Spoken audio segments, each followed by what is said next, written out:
ayu sing kaya godhong tunjung netrane. Pripun Kang Mas?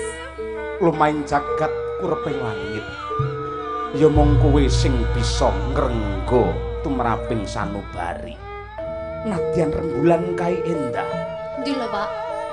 Tarep ya kae ya. Terap lho, Pak. Rembulan kae endah, lintang uga kemedhiar. Aku dadi mban yo ora apa-apa. Men jumeneng, men jumeneng. Yo, tumpakke sepur sik. Mangga, yo.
Sugeng dalu Cahayu genduk Nimas Ayu Winong Nawangse. Nggih, lajeng dalu, Pak. Wis bacutan pirang-pirang bengi. Piye wis kesel apa urung nggih? Dereng. Sik semangat ya. Semangat, Pak. Mbah profesional yang ngono kuwi. Apa Semangat yang sekali. membuat sampean kok iso semangatnya sangat luar biasa walaupun beladegan? Karena warga Gontor ini kompak sekali Pak nontonnya. Banyak penontonnya mengharapkan kita pentas dengan sepenuh hati. Nanti kalau kita capek ya gelo yang nonton. Oh iya bener. Tur kompak ya piyayi kene ya. Nggih, leres. Buktine kabeh madhep rene kabeh ya. Ya nggih to Pak, lha madhepe pundi? Ana sing madhep rono siji nguyuh. Lah iya.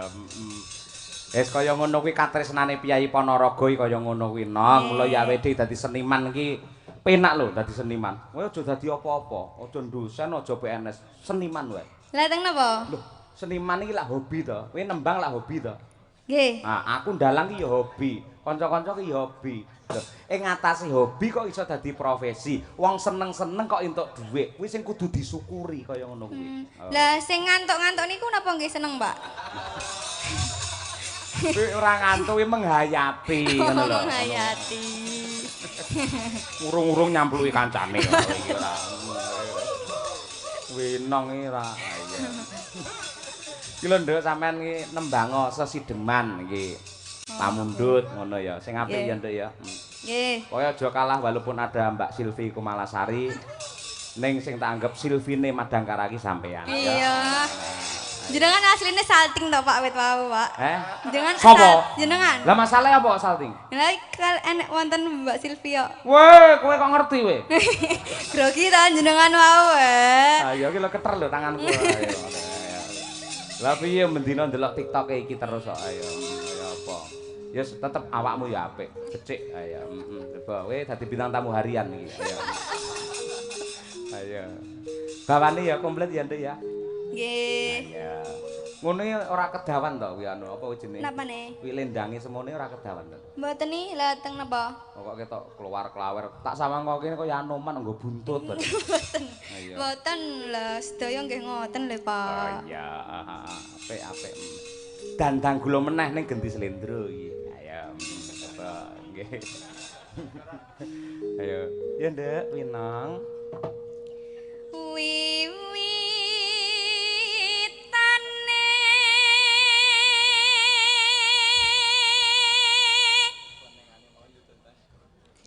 antara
lek ora syukur ki piye to nong nong. Delok to, sampe nembang piyai sakmene mbiyane kabeh nyawang sampeyan. Kuwi dadi energi yang sangat luar biasa. Urung sing ning YouTube ribuan penonton mirsani sampeyan. Mula lek dadi sinden aja sok sambat, "Ah dadi sinden kuno," aja ngono. Diniati ini adalah pengabdian kepada nusa dan bangsa. Sinden ki apik, Bu Kesi mergo iso nyinden pernah keliling 5 benua di dunia. Lho kaya ngono kuwi. Sampeyan ya ngono, iso numpak pesawat, iso ragat kuliah mergo nyinden to. Lah iya, dadi sindene cucuk timbangane drep. Iya. Nggih, Pak, siap. Pangestunipun nggih, Pak. Iya, tak mangestuni Mbah Nyumili grojokan, Pak. Ayo ngono kuwi. Dene ngenyek, mboten Pak. Drep niki wis sae. Lerene wong drep, wong mangan sego reneng. Ha iya, nggih. Heeh. Ya nang.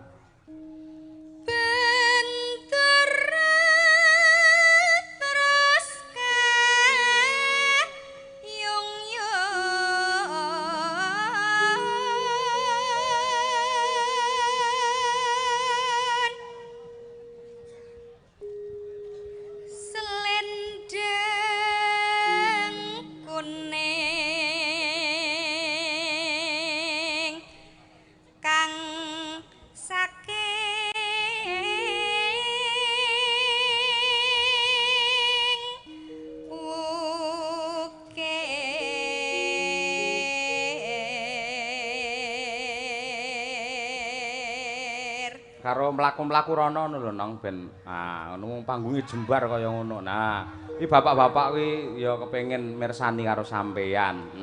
Ngapunten nggih, Pak, kula teng mriki. Oh, lumayan kena nggih vitamin. Ayo. Malah vitamin mana. Ya, Nduk. Swara kurang permana ning wasis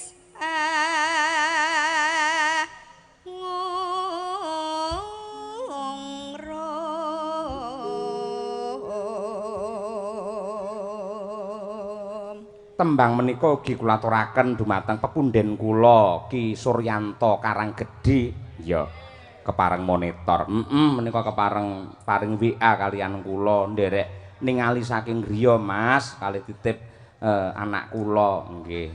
Tasik balita gampang tiba Mas niku. Malah balita ora iki. Ugi salam sungkem dumateng para pepundhen dalang Ponorogo, Mbah Yatno, Pak Manto, Pak Sento, iya lan ugi sanes-sanesipun. Ngono. Ya Nduk, Nang. Angrum marang bendera Tiah sulis Tio pijer ngincangake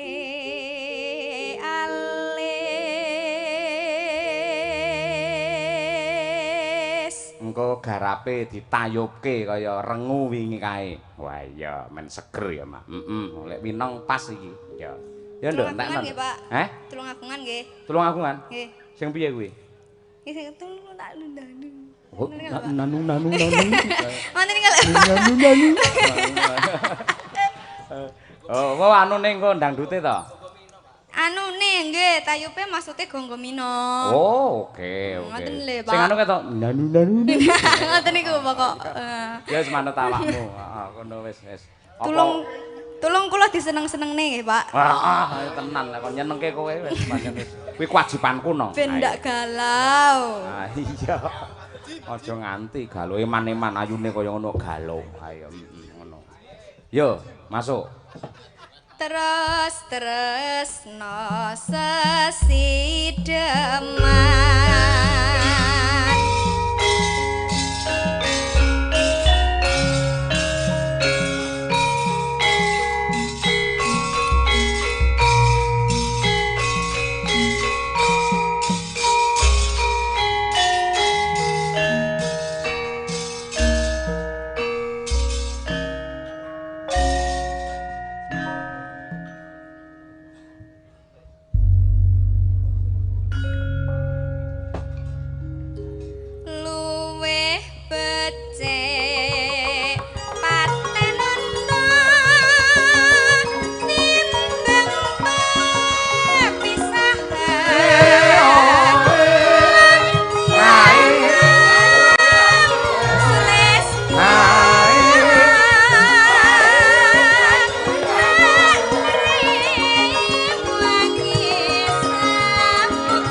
biasa. Suarane apik, bocah ya cantik. Jogete ya luwes. Ayo pancen tuntutane jaman iki ngono kuwi kok. Bener pancen kaya mengkono. Yo, saiki genti ngaturake bintange bengi iki. Ayo, coba kaya apa nggih. Nah, iki apa mau gelem ngegrup ning Madangkarane wah mesti. Kanca-kanca mesti seneng banget. Ayo. Ben mimik sik lah. Piyayi lek putih iki unjuk ngono iki banyune ning gulu nganti ketok njaba. Ayo. Pelok ta? Ya, tak tang. Ayo. Mbak Silvi Kumalasari coba kaya ngapa? Yo. Meneng, Mbak. Yo.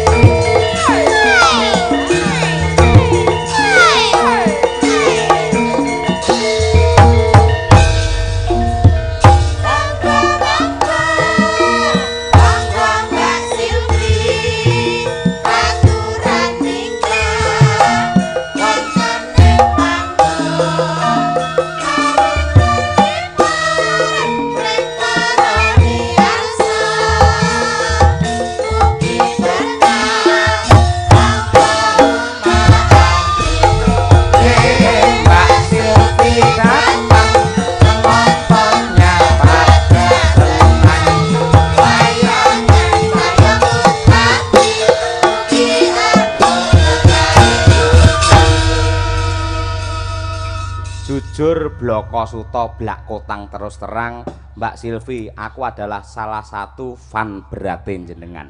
Nah, dimana ngapusi kan iki jujur ngono kuwi, tenan. Lah kok sak kula lho jenengan ngefan kula enten apane lho kula, Pak. Loh, sampean iki aja merendah. Sampean iki nek merendah ngene kaya dene kae lho pari sing wis isi kae lho. Pari iki lek isi kan saya ndingkluk. Ning aku yang terus sampean malah ra ndingkluk malah saya ndangak aku kaya. Ayo. Tegese pengen nyawang kaya apa budayane jenengan ngono lho.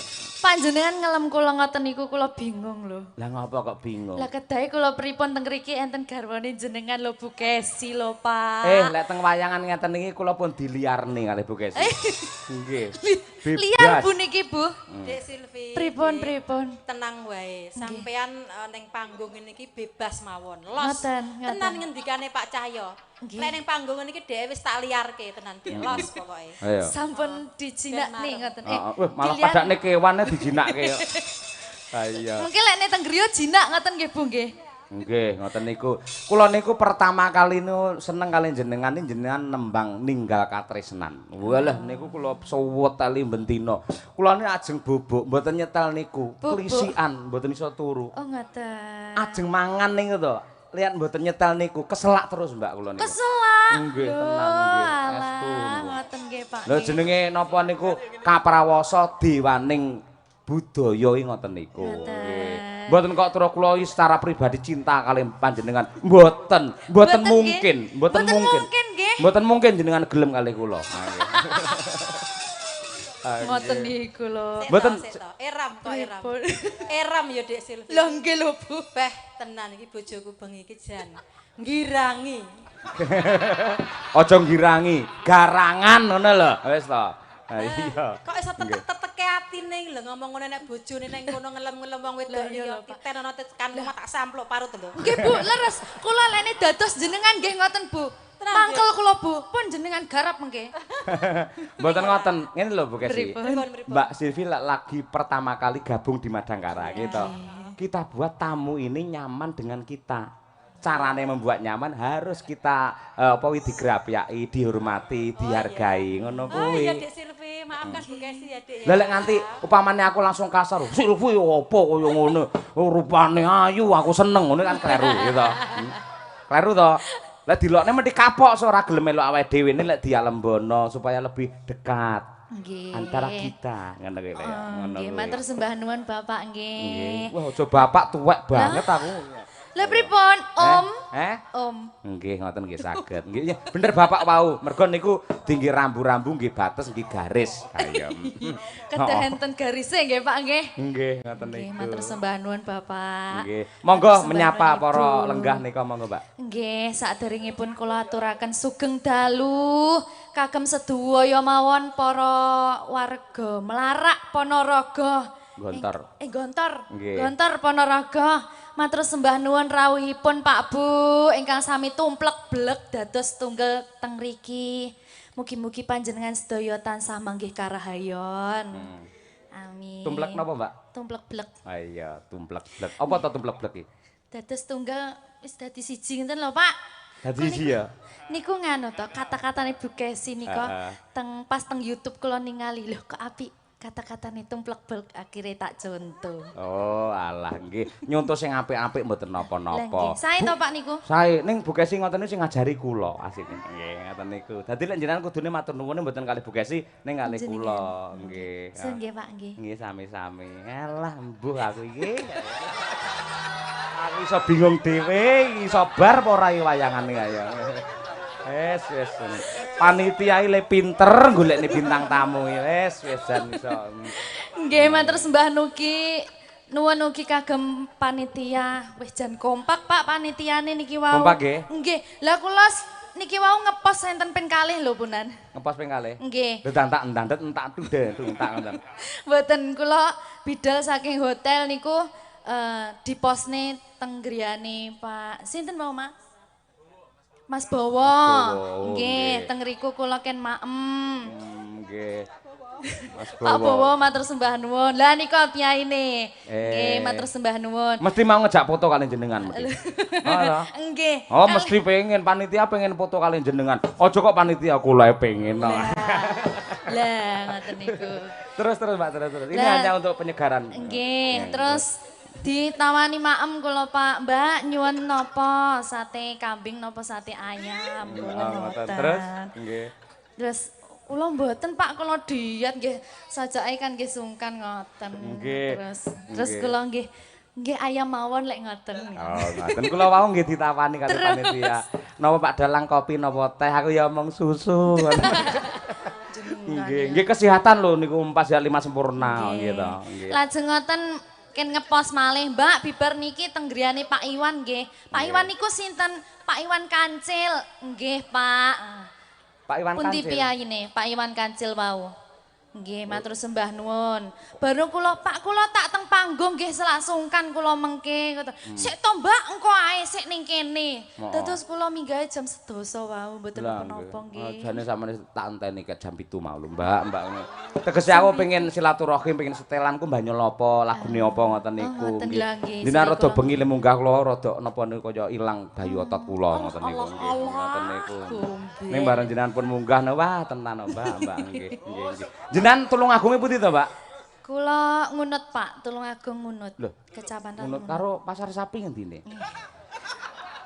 Sing diapali kok pas niku. Lah sing viral kan niku. Nggih Bang Jo niku lho puntine kali Bang Jo. Nggih, mboten sampai Pak, lene saking Kilen Pulau Sari, Kecamatan Ngunut, desane Pulau Sari niku ngunut sing paling Kilen Kilen, Pak, nggih. mboten sampai pasar. Jenengan desane napa? Pulau Sari. Sak desa ora enek kuburane. Nggih.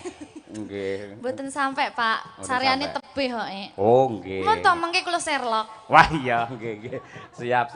Mbak Nembang, iki sik ninggal katresnan sik aku pengen kuwi secara langsung iki kaya apa. Langsung ngoten nggih, Pak. Nggih, ngoten niku. Dadi niku mboten berperan sebagai dalang mboten. Kaya sing ditanggapne kaya sing disunatne kula niki. Dadi njaluk dhewe kula nggih ngoten. Nggih. Anu, Pak, Brahma teng pundi, Pak? Brahma anak kula to? Nggih. Endi? Lah niku Brahma niku. Bram, ngadeg kok le. Diluk ae. Diluk ngadeg. Niki Nyele. calonipun dados santri wonten ing Ngabar niki. Iki lho. Ya Allah gantenge. Pak kula pek angsal, Pak. Pek piye maksude? Nggih kula pek anak. Lek ngepek sak bapake no. Bu, ya Allah.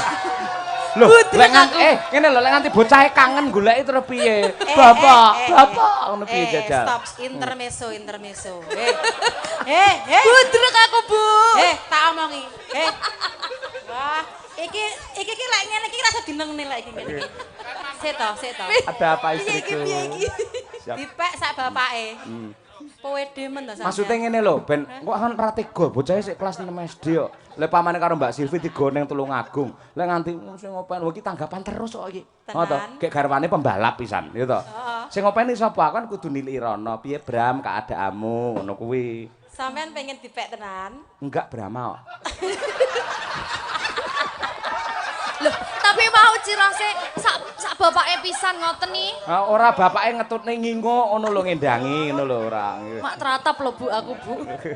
Iya Dek wis to kono. Kono pek-pek. Ora Mbak, nembang Mbak, aku kangen suarane jenengan coba nggih. Ning dibawani lho ninggal katresnan. Bawane napa bebas manut karo jenengan nggih. Pangkurinoso niku nggih saged. Ayo. Monggo. Pangkurinoso nggih. Nggih, coba kaya apa? Wah, jan contone utawa tanda-tanda lek bintang tamu iki mike mesti kredit-kredit kok. Ayo. Nggih, ngono kuwi. Ayo. Jenengan nggih, Pak. Tak cepet bar iki. Iya. Nggih. Ya, Mbak. Coba.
Suarane Mbak. Yayene ya halus kok ya. Ngene iki ngrungokne suarane Mbak Silvi ning YouTube terus ade nyetel iki nang nggen lincak ngarep omah jam 12 awan. Delalah kok ya kopine kentel, kopi ireng kae ya to, ngerokok kretek kae, terus apa jajane gedang goreng panas. Bar kuwi tukang kredit teko. Ini Mbak. Dadalah.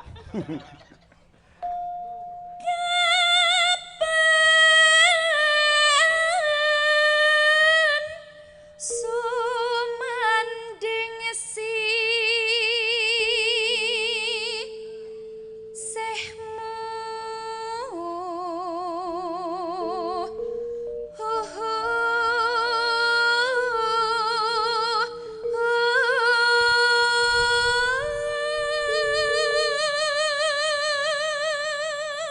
Nggih, wah jan Mbak Silvi nembang Pangkurinoso wedang jaene teko. Wah, jan pas iki. Mesti dikekne aku iki mesti nggih. Jenengan pesen to niki wau? Pesen. Nggih, teng warung mriko. Nggih, nggih. Kula nggih jenengan pesene, Pak. Napa? Pesene. Purun napa pengen napa? Purun, susu. Susu. Walik ora. Nggih. Saiki blocking ngene, Mbak. Blocking. Sampeyan kok kono ya to karo nembang. Heeh to. Mlaku alon-alon ke arah sini. Nyapa, Mas? Aku sih omong karo sinden kaya Pak, monggo Pak ngono. Limas Pandara wong ayu sing kaya godhong tunjung netrane. Pripun Kang Mas? Lumaing jagat kureping langit. Ya mung kowe sing bisa ngrengga tumraping sanubari. Nadyan rembulan kae endah. Ndi lho, Pak? Tarup ya kae ya. Terap lho, Pak. Rembulan kae endah, lintang uga gumedhyar. Aku dadi mban ya ora apa-apa. Nggih, matur nuwun ya Mas ya. Muga-muga jenengan tetep panjang punjur leh kula jinawi Kertarejo. Ayo nggih sembah nuwun. Kok kono Mbak? Saking ngriki. Heeh, alon-alon ning mlakune tek alon-alon wae karo nembang ning kok. Ngeten. Lha kuwi kaya mindring lek kuwi ora. Tek alon-alon seng. Ngono. Heeh. Kaya biasane, heeh. Biasane kula ngeten, Nak. Lah, aja kuwi kaya dioyak kredit lek kuwi ora kecepeten. Ya. Iya.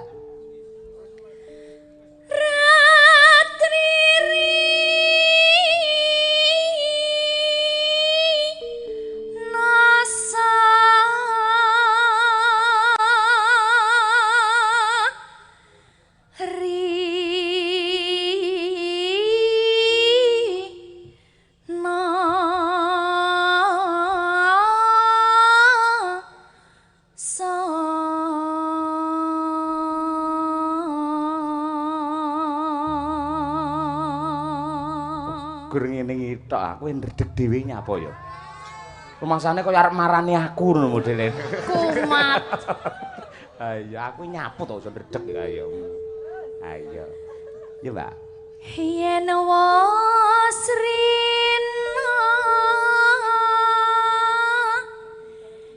hinggal ratri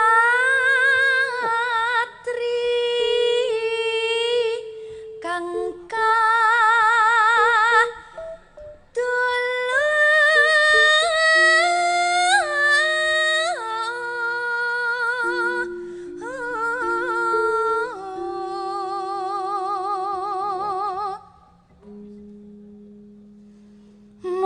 sliramu Duh, mati aku. tanah liya Bukesi lek sir pipis ora apa-apa lho. Bu Lurah, Bu Novi, Bu. Kula mengke mboten mantuk teng Solo, kula tak teng dalem jenengan mawon nggih, nggih. Kula teng dalem jenengan, kula mangopeni, mangingoni, kula sego pecel mawon kula niku. Kula wah mulih teng Solo, Bu. Lah sing ngancane aku ning Solo sapa Bukesi ngawut ae ora. Ngoten niku ora. Iso jantungku ku arep ceblok no Mbak nyapa. Ndi jar sujar mulai ceblok jupun lho jantungku jar. Ayo. Ayo. tak tresnani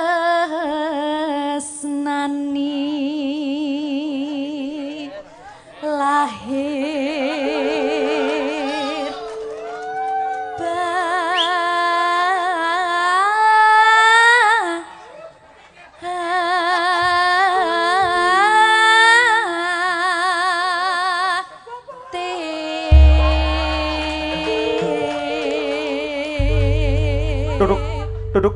Duduk.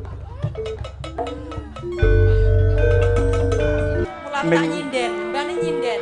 Endahe rembulan lan uga lintang kaisar Prabawa kelawan citramu wong ayu. Allah rel Ketoprak opret iki piye to ora? Monggo Ndara Putri Ayu. Ngersakaken menapa Gusti Putri? Unjo gelas sing apik to, Cah. Yayi Sri Huning, Monggo Gusti Putri. kowe garwaku Yayi Sri Huning yen kae Srigala. ya Allah Pak kados mboten niku lho Mboten. jenengan. Mboten napa-napa Gusti Putri. Kula menika pancen nggih wanita Rainaga. Mboten. Nggih. Tetep Ben ndara napa Gusti kula niku ben krenan atine. Kang pinanggih kalih piyayi cantik kados panjenengan niku teng griya mboten nate ngertos piyayi ayu lho Gusti Putri. kula iki gampang gumun, aja kok wong wedok ayu. Kula ngerti wedhus ayu kula uyak pundi-pundi ngoten niku. Monggo dipunlajengaken Gusti Putri ndara. Kula tak lenggah malih. Bu Lurah, kula mengke mboten angsal, Bu. Pak kula wedi lho Pak. Ora santai. Duduk. Oh. Nggih, kula susu ya wedi ya, Mbak. Mas sama aku ora wedi wong aku ya orang beriman kok nggih. Inilah kebutuhan panggung gitu, ben menghibur warga masyarakat teng Gontor. Yen terhibur penggalihe otomatis kan padang to, pikire padang nyambut gaene semangat, yen nyambut gawe semangat otomatis penghasilane rezekine melimpah ruah. Itu tujuan kita untuk masyarakat ing Gontor mriki ngoten niku. Remen ning aja suwi-suwi. Suwi-suwi iki lho sawangen. Budrek aku Pak Yohan, Pak. Wah, tembunge Tulungagung budrek ayo. Ayo. Nembang nggih, Pak. Heeh, masa yaine arep nyopet sampean ora ya. Nembang lho nggih. Ninggal katresnan ngene, Mbak. Pertama langgam sik, yang kedua engko dijaranke. Nggih. Ayo coba kaya apa iki? Asline kaya apa? Nggih. Enggak, ojo iki alusan kok nggih. Monggo. Nggih, Mbak Silvi Kumalasari. Oke. Yuk.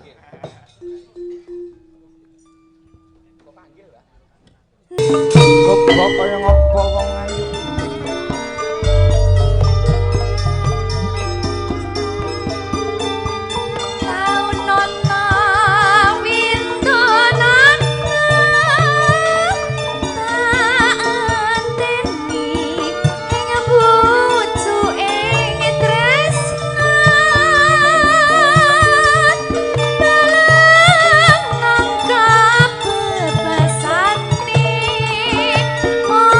Kata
meriah untuk Mbak Silvi Kumalasari, luar biasa ya.